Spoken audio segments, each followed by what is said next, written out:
Happy Friday, everyone. Welcome to day 3 of SREcon. So I've got 20 minutes. I'm going to go through and try and talk about how Confluent has developed a multi-cloud secret strategy. So this is the agenda for today.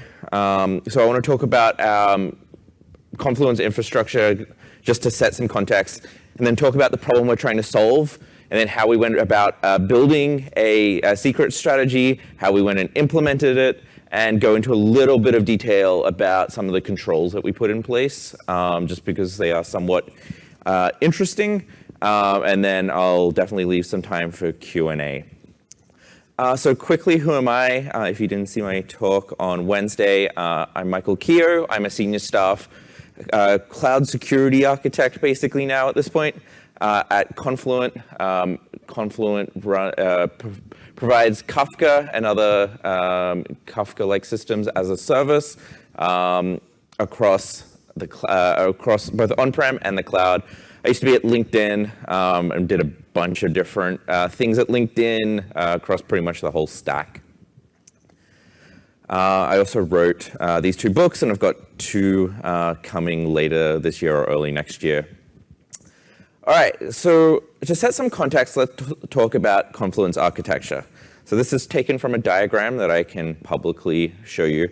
This is essentially a very high-level overview of what our infrastructure looks like. It's more or less 2 pieces. The control plane, or what we call mothership, which is within the box that I've drawn here. So we have a cloud console, we have public APIs, we have a system for audit logs, we have a system for schema registry. There's a bunch of other things that aren't shown in here, but essentially there is a control plane. Equally, there is a data plane for our customers. And so we have thousands of these VPCs, VNets for our customers across Azure, AWS, and GCP. Across the world. So in terms of the footprint of our infrastructure, it is exceptionally large. And hence why I'm giving this talk on multi-cloud and the Chamber of Secrets. How do we keep our secrets safe across the infrastructure? For the most part, I'm going to try and just talk about the control plane and how the control plane services interact with each other, but also the public cloud. Talking about how we deal with customer secrets and the secrets on the data plane could be a separate 1-hour talk, which unfortunately I am not giving today, but maybe at a different time in the future. All right, so the problem statement. So as I mentioned, we are a global multi-cloud company. It is a part of our business model. It's very important. The second problem we have is we do have a large number of third-party secrets. So obviously we interact with the cloud providers themselves. We also interact with other systems like LaunchDarkly, Datadog, pretty standard systems, but importantly, systems that we don't control, systems that we can't necessarily force things on their roadmap for features. And it becomes a tricky space. As I mentioned, we have this control plane and data plane problem. So how we move secrets between, our own accounts in AWS that we, very tightly control versus the different pieces of infrastructure that we provide for our customers. They're 2 very separate problems. And the fourth problem I wanted to highlight is ownership. This has been something where we've really had to invest over the last couple of years. If any of you run Vault, you've probably seen just like a whole list of secrets and you have no idea who owns what. And I'll come to a funny story about that later. All right, so the first part of our secret strategy, before we even sort of really defined what we wanted to do, is we had to sort of work out what the problem was and find out blind spots. So I was at SREcon 2022 in the US, and between sessions, I had to go run back to the speaker's room because I was building this inventory of all of our secrets at Confluent.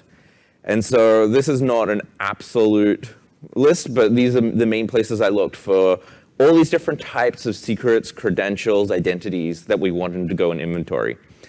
So as you can see, I've got like nearly 15 different types of secrets there. When you split out the third party, it becomes probably more. But there's a large number of places that we have to care about.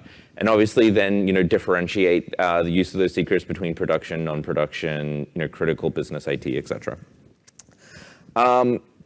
And this sucked. It really sucked. So I had to, manually download inventories across, several accounts, several subscriptions. On AWS, that was sort of not particularly fun because we have a huge amount of AWS accounts. The less fun part became when I had to go and manually review the policies attached to all of these credentials and work out, what do these things do? Are they secure? Are they keys to the kingdom? How much do I really care about this particular credential? Was it actually production? Was it actually not production? Then the next one was, finding the owners for these things. So some of them were easy. You could sort of deduce who owns the secret based on the name. Some of it was really hard. And at one point last year, we actually had someone remediate a ticket that they remediate a secret that they thought they owned, and they didn't actually own. And we took a fun little internal availability hit while the new secret owner worked out that they actually owned that secret. And of course, once we found all of our secrets, there were definitely improvements that we wanted to make. To add defense in depth, to add metadata, to upgrade to better offerings that we had for managing the secrets. So we had to go and file tickets. This was a completely manual process. It literally took me months to actually complete. What we've come to, and I'm skipping ahead a little bit, is a much better system today. So today we use DivvyCloud to a third-party system to go and inventory our cloud resources. So with a couple of API calls, I can get a full list of what I want. We use HashiCorp Vault a lot internally, especially within our control plane. So for that, we use a system called SteamPipe, which sort of allows you to run like SQL-like queries to go and build an inventory of your cloud, which is actually pretty cool. And I'm about to upstream some new updates for their Vault plugin. And then what we've done is now automatically parse the permissions and policy. So take the human out of the equation, make it much harder for people to go and argue, is this really high value? Is this something we really care about or not? The policy speaks for itself. All secrets now have metadata for ownership, so we know exactly who owns it, and which team that is, which individual entered that secret, who is their director, which becomes very useful for ensuring that secret maintenance gets completed. And then we've built a system to file tickets against teams as well to do maintenance on secrets, which we'll talk about in a bit. So defining a strategy. So I sort of touched on this before, but we needed to define what was high value. So what is like super secret? What is something that's like keys to the kingdom?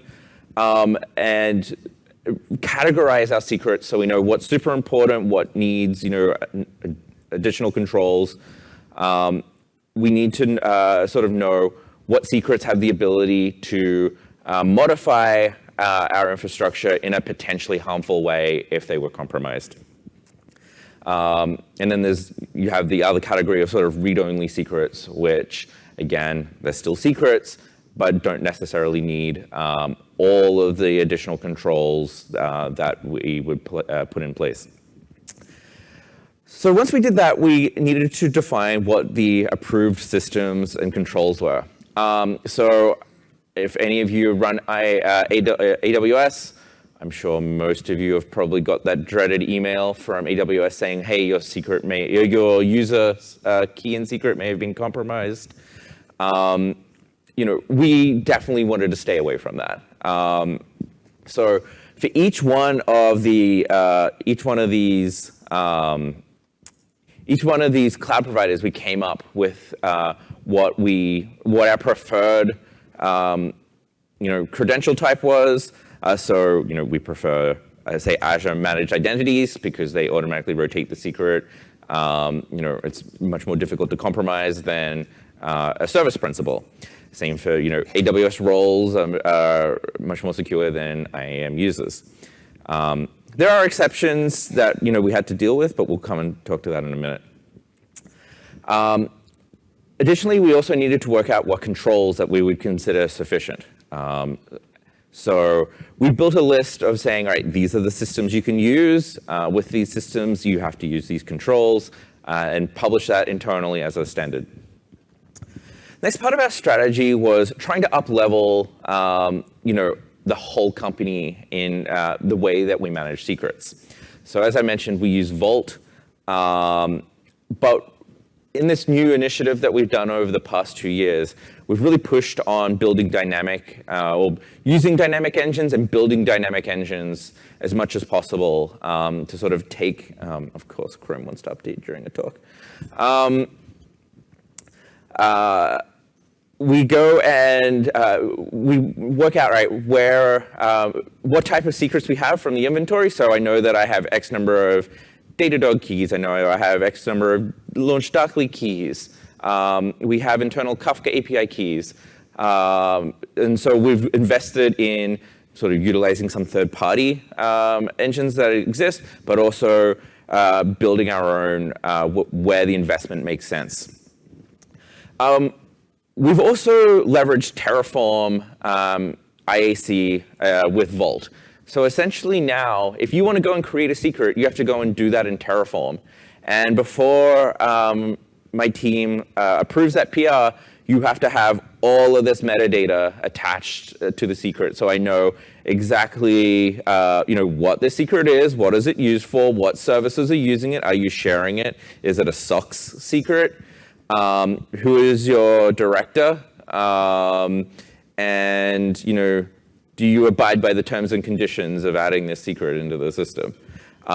Which is becoming a very useful control for making sure that we know everything we need to know about the secrets, and we've got someone literally in a Git commit signing off on yes, I will manage the secret properly.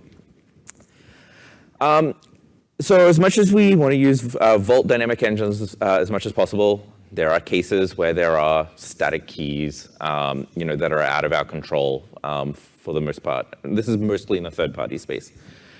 So we have defined a static credential secret rotation policy, which basically means that secrets have to be rotated manually, periodically, if they can't have some sort of dynamic piece behind them.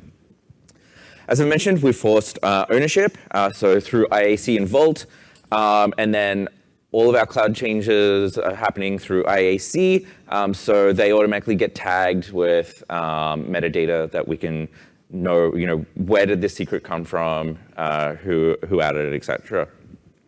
And of course, improved inventory and monitoring. So I spoke about the sort of second iteration of our inventory process, which has made my life much better.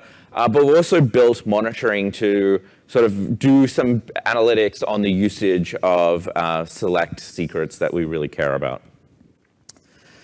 So of course, it's nice to have this policy, have this strategy written down. But of course, there are always exceptions because only a Sith deals in absolutes. So there will always be exceptions, there will always be edge cases that we need to account for. So what did we do? We try and create alternative controls. So rotating a static secret is an alternative control. We can also create monitoring controls to make sure that this secret is only being used from this particular subnet, this particular IP, this particular VPC, etc. And of course, we need to inventory our exceptions, and then periodically review them, see if there is now a business case to really push on the third-party provider to change the way they work, or for us to go and build our own engine for Vault. So I mentioned preventative controls. So utilizing Vault engines has really helped us, take a lot of the pain away. So we have plenty of API keys for our internal cloud services and for Kafka. We've built our own Confluent Cloud API key engine, which sort of makes managing this much, much easier. We've also really pushed teams to go and use the cloud service provider native dynamic entities or identities. Sorry, so AWS roles, Azure managed identities, and GCP workload federation identities. This has made our lives much easier. The secret is constantly being rotated. And then, where we're sort of stuck a little bit and where we don't have a great solution, we can fall back on IP restrictions.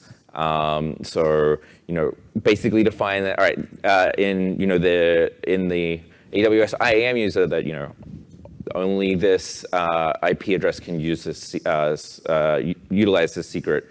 And so we have defense in depth in case the credential is exposed for any reason at all. We also have monitoring controls. So we centralize our logs from all of our cloud systems and our third-party providers using Kafka, of course. And then we can go and use KSQL to go and process particular log events that we care about concerning the use of a credential. And so we've created, known usage locations for credentials. So if we go and see a credential being used from a place that we didn't expect it to be used from, we can then go and very quickly alert our InfoSec on-call, who is now armed with all the metadata they need to know who owns the secret, what it's being used for, et cetera, and we can go and take immediate action. Thankfully, while we have thoroughly tested this, we've never had a true positive. So in conclusion, if you were going through this process, where would you start? So firstly is knowing where all your secrets are. This is a laborious, painful process, but it is worthwhile to turn over every rock. And we had to really partner with some teams to find things that we didn't necessarily know about. Particularly in the business IT space. And now we know where everything is. We've got a register of these, which makes us feel much better of an evening. Knowing how to secure these secrets is super important. Create your standards of how your secrets should be protected. Have an exception process. Have a monitoring process so that if you don't have a preventive control, you have a monitoring control. And you also have, paved paths for how you should go and use credentials or secrets in your organization. Make secrets easy to manage. I think this is super important. We've deliberately made having a static secret very painful to encourage teams as much as possible to go and use the dynamic options available to them. And then, that is all in IAC essentially now. And it makes it easy for us to manage. And there is a paved path for the the creation of that secret and also the update of that secret, and then eventually the deletion of that secret, and that ties all into our inventory control system. And then finally, building monitoring controls. So monitor for when the secret was last used. Is the secret actually in use anymore? There's nothing worse than having a high-value credential that's sort of floating out there, but that actually isn't in use and could be deleted. But also, where those secrets are being used from, and keeping a well-kept database of where your credentials are, where is acceptable for those to be built from. And we've had to utilize, build some infrastructure to pull down, IP lists from, systems like Stripe, Datadog, to sort of correlate that, yes, this credential is coming from a pre-approved place.